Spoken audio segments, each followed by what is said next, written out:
Assalamualaikum warahmatullahi wabarakatuh. Halo semuanya, perkenalkan nama saya Dia Amalia Nadina dengan NIM 23101162200023. Di sini saya akan membahas materi sejarah sastra. Ada beberapa materi yang akan saya bahas. Yang pertama, Pujangga Baru. Yang kedua, Angkatan 1945. Yang ketiga, Angkatan 1966, yang keempat Angkatan 1980, yang kelima sastra tahun 2000-an sampai sekarang, yang keenam peristiwa penting sejarah sastra, yang ketujuh fenomena sastra koran, sastra perempuan, dan sastra populer. Memasuki materi yang pertama, yaitu Pujangga Baru. Pujangga Baru adalah angkatan yang muncul untuk menggantikan angkatan sebelumnya, yaitu Balai Pustaka. Majalah Pujangga Baru berhasil didirikan pada tahun 1933 oleh Amin Pane, Amir Hamzah, dan Sultan Takdir Alis Jabana. Selama masa terbitnya, majalah ini mencakupi ruang gerak yang semakin luas dan lebih banyak memuat tulisan berbau politik. Setelah Kekaisaran Jepang mendudukan Nusantara pada tahun 1942, majalah ini pun tidak dapat diterbitkan.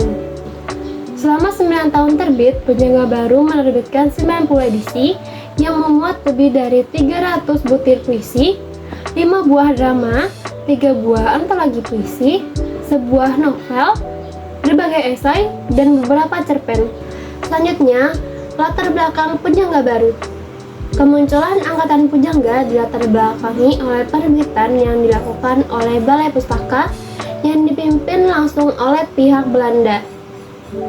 Pada masa angkatan Balai Pustaka, untuk menerbitkan karya harus melewati beberapa aturan tertentu, tidak bisa asal menerbitkan. Hal ini untuk menghindari adanya tulisan liar dan cabul. Adanya semangat nasionalisme yang tinggi, maka pada angkatan Pujangga Baru ini lebih mengangkat tema persatuan, nasionalisme, dan rasa kebangsaan. Berikutnya, ciri-ciri Pujangga Baru. Puisi jenis balada mulai ditinggalkan dan digantikan jenis soneta. Kata-kata yang dirangkai untuk menulis puisi bersifat indah. Persajakan dijadikan sarana kepolitisan utama. Alur roman, novel, dan cerpen bersifat lurus, bergaya romantik. Bahasa yang digunakan adalah bahasa Indonesia dan bahasa daerah lain. Yang terakhir, gaya bahasa tidak menggunakan perumpamaan klise. Berikut ini adalah karya Pujangga Baru. Yang pertama, Sultan Takdir Alis Jabana dengan karyanya Anak Perawan di Sarang Penyamun tahun 1940, Tebaran Mega tahun 1935, Puisi Lama tahun 1946.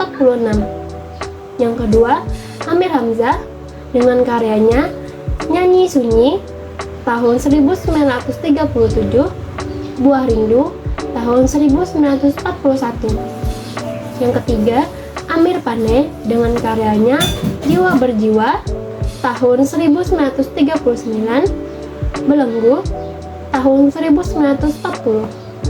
Materi selanjutnya, Angkatan 1945. Angkatan 45 disebut juga Angkatan Khairil Anwar karena Khairil Anwar yang dianggap sebagai pelopor terbentuknya angkatan ini. Angkatan 45 disebut juga Angkatan Kemerdekaan karena lahir pada masa perjuangan kemerdekaan Indonesia. Karya sastra pada angkatan ini bercorak lebih realis dibanding karya sastra Angkatan Pujangga Baru yang romantis dan idealis. Selain itu, karya sastra angkatan ini diwarnai dengan pengalaman hidup dan gejolak sosial politik budaya yang terjadi di tengah bangsa Indonesia. Gaya dari sastra ini lebih bersifat ekspresif dan revolusioner, serta bersifat nasionalis. Selanjutnya, ciri-ciri Angkatan 45. Yang pertama, bentuknya bebas, tidak terikat kaidah kebahasaan. Yang kedua, temanya diangkat dari realitas sehingga terkesan natural. Yang ketiga, lebih ekspresif. Yang keempat, menyeratkan perjuangan memperebutkan kemerdekaan. Yang kelima, mendapat banyak pengaruh dari sastra asing. Berikut ini karya angkatan 45. Yang pertama, Chairil Anwar dengan karyanya Kerikil Tajam dan Yang Terlepas dan Yang Luput tahun 1949, Deru Campur Debu tahun 1945, Tiga Menguak Takdir 1950. Yang kedua, Asrul Sani dengan karyanya Mantera 1975, Mahkamah tahun 1988. Yang ketiga, Rifai Apin dengan karyanya Gemah Tanah Air 1948, Dari Dua Dunia Yang Belum Sudah tahun 1972. Materi selanjutnya, angkatan 1966. Angkatan 66 adalah sebuah periode sastra yang pertama kali dicetuskan oleh H.B. Jassin pada 1966. Istilah angkatan 66 sebenarnya diilhami dari sebuah peristiwa politik yang terjadi tahun 1966. Saat itu terjadi gelombang aksi mahasiswa yang berhasil menumbangkan rezim pemerintah yang melakukan tindakan penyelewengan. Bermula dari kejadian itu, H.B. Jassin berniat mengungkapkan pemikirannya melalui karya sastra.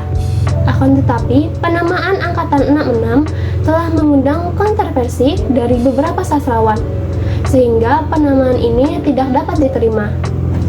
Angkatan 66 mengindikasikan keterlibatan kesusastraan dalam denyut hidup bangsa, tidak hanya sebatas lingkup kebudayaan, tetapi juga mencakup situasi politik sosial dan ekonomi menjelang kejatuhan pemerintahan Soekarno. Selanjutnya, ciri-ciri angkatan 66. Yang pertama, mulai dikenal gaya epik pada puisi. Yang kedua, puisinya menggambarkan kemuraman hidup yang menderita. Yang ketiga, prosanya menggambarkan masalah kemasyarakatan. Yang keempat, banyak terdapat penggunaan gaya erotik dan slogan dalam puisi. Berikut ini karya angkatan 66. Yang pertama, Jamil Suherman dengan karyanya Perjalanan ke Akhirat tahun 1962. Manifestasi tahun 1963. Yang kedua, Taufik Ismail dengan karyanya Mau Aku Jadi Orang Indonesia, Tirani dan Benteng, buku tamu musim perjuangan. Yang ketiga, Sapardi Djoko Damono dengan karyanya Dukamu Abadi tahun 1969, Mata Pisau tahun 1974. Materi selanjutnya, angkatan 1980. Sastra angkatan 80-an ini lahir pada saat pemerintahan Soeharto di era Orde Baru, yang dimana pada masa era Orde Baru memiliki ciri semua keputusan berprosa pada presiden dan hak suara rakyat sangat dibatasi. Sastra angkatan 80-an memiliki peraturan yang memberatkan para sastrawan Indonesia. Sebuah karya yang dianggap berisi provokasi dan mengancam akan segera ditindaklanjuti oleh pemerintah pada saat itu. Contohnya terdapat pada karya Majalah Jajah. Majalah tersebut menceritakan tentang budaya dan kesenian Indonesia. Selanjutnya, latar belakang angkatan 80-an. Sastra angkatan 80-an berada di tengah lingkungan yang masyarakatnya mengalami depolitisasi yang nyaris total. Aktivitas-aktivitas politik mahasiswa diterbitkan dan mahasiswa sepenuhnya dijadikan organ kampus yang dilepaskan dari segala macam aktivitas politik. Politik stabilitas, security approach, normalis kehidupan kampus, dan asas tunggal merupakan lingkungan tempat para sastrawan era 80-an hidup. Karya sastra yang lahir pada tahun 80-an dipengaruhi proses depolitisasi tersebut. Oleh karena itu, sastra yang muncul pun menjadi tidak sesuai dengan realitas sosial politik serta tidak menunjukkan kegelisahan dan kesakitan kolektif masyarakat pada masa itu. Selanjutnya, ciri-ciri angkatan 80. Yang pertama, sajak cenderung mengangkat tema tentang ketuhanan dan mistikisme. Yang kedua, sastrawan menggunakan konsep improvisasi. Yang ketiga, karya sastra yang dihasilkan mengangkat masalah konsep kehidupan sosial masyarakat yang memuat kritik sosial, politik, dan budaya. Yang keempat, menuntut hak asasi manusia serta kebebasan. Yang kelima, didominasi oleh roman percintaan. Berikut ini karya angkatan 80. Yang pertama, Hilman Hariwijaya dengan karyanya Lupus pada tahun 1986, Alga tahun 1980, Tanggaplah Daku, Kau Kujitak tahun 1989. Yang kedua, Margati dengan karyanya Bukit Gundaling tahun 1986, Rahasia Dokter Sabara tahun 1987, Saga Merah tahun 1987. Yang ketiga, N. Hadini dengan karyanya Orang-orang Teran tahun 1983, Pertemuan Dua Hati tahun 1986, Pada Sebuah Kapal tahun 1972. Materi selanjutnya, sastra tahun 2000-an sampai sekarang. Pada sastra angkatan 2000 sudah mulai bermunculan pengarang-pengarang wanita di mana mereka sudah mulai berani memberikan ide kreatif dan pendapatnya di dalam sastra. Sastra yang dikarang oleh penulis wanita didominasi oleh ungkapan perasaan dan pikiran mereka yang tajam dan bebas, sehingga dapat menjadi warna baru bagi sastra angkatan 2000. Namun sayangnya, munculnya perubahan yang pesat pada sastra angkatan 2000 menyebabkan mulai bermunculan sastra yang menampilkan nuansa erotik dan unsur-unsur seksual. Namun, tidak semua novel-novel angkatan 2000 mengandung unsur seksual, di mana masih banyak novel angkatan 2000 yang bernuansa religius. Salah satu contoh novel angkatan 2000 yang mengusung tema religius adalah novel berjudul Pengakuan Pariem karya Linus Suryadi. Selanjutnya, ciri-ciri karya 2000-an. Yang pertama, tema sosial politik romantik mewarnai tema karya sastra. Yang kedua, pemilihan kata diambil dari bahasa sehari-hari. Yang ketiga, penggunaan estetika baru yang disebut antropomorfisme. Yang keempat, karya-karyanya prophetic. Yang kelima, kritik sosial juga muncul lebih keras. Yang keenam, banyak muncul kaum perempuan. Yang ketujuh, disebut sebagai angkatan modern. Berikut ini karya angkatan 2000-an. Yang pertama, Ayu Utami dengan karyanya Larung tahun 2001, Si Parasit Lajang tahun 2003, Cerita Cinta Enrico tahun 2012. Yang kedua, Ahmadun Yosi Hervanda dengan karyanya Sebelum Tertawa Dilarang tahun 1997, Resonansi Indonesia tahun 2006, Sejadah Kata tahun 2013. Yang ketiga, Andra Hirata dengan karyanya Laskar Pelangi tahun 2005, Sang Pemimpin tahun 2006, Padang Bulan dan Cinta di Dalam Gelas tahun 2010. Materi selanjutnya, peristiwa penting sejarah sastra. Yang pertama, berdirinya penerbit Balai Pustaka. Penerbit ini didirikan oleh pemerintah Belanda di Jakarta pada tahun 1908. Latar belakang didirikannya penerbitan ini ialah adanya kekhawatiran dari pihak pemerintah jajahan. Mereka mengkhawatirkan terjadinya renggangan terhadap kekuasaan pemerintah yang disebabkan oleh mulai bermunculannya baca-bacaan hasil penerbitan yang diusahakan oleh kalangan swasta. Yang kedua, Angkatan Pujangga Baru. Angkatan Pujangga Baru adalah gerakan sastra yang muncul pada tahun 1933 di Indonesia. Angkatan ini dikenal sebagai sastra intelektual, nasionalistik, dan elitis, serta dianggap sebagai bapak sastra modern Indonesia. Karya sastra pada angkatan ini mulai menyinggung masalah nasionalisme, kesadaran bangsa, emansipasi, dan politik, sehingga memberikan kontribusi penting dalam mengembangkan sastra Indonesia.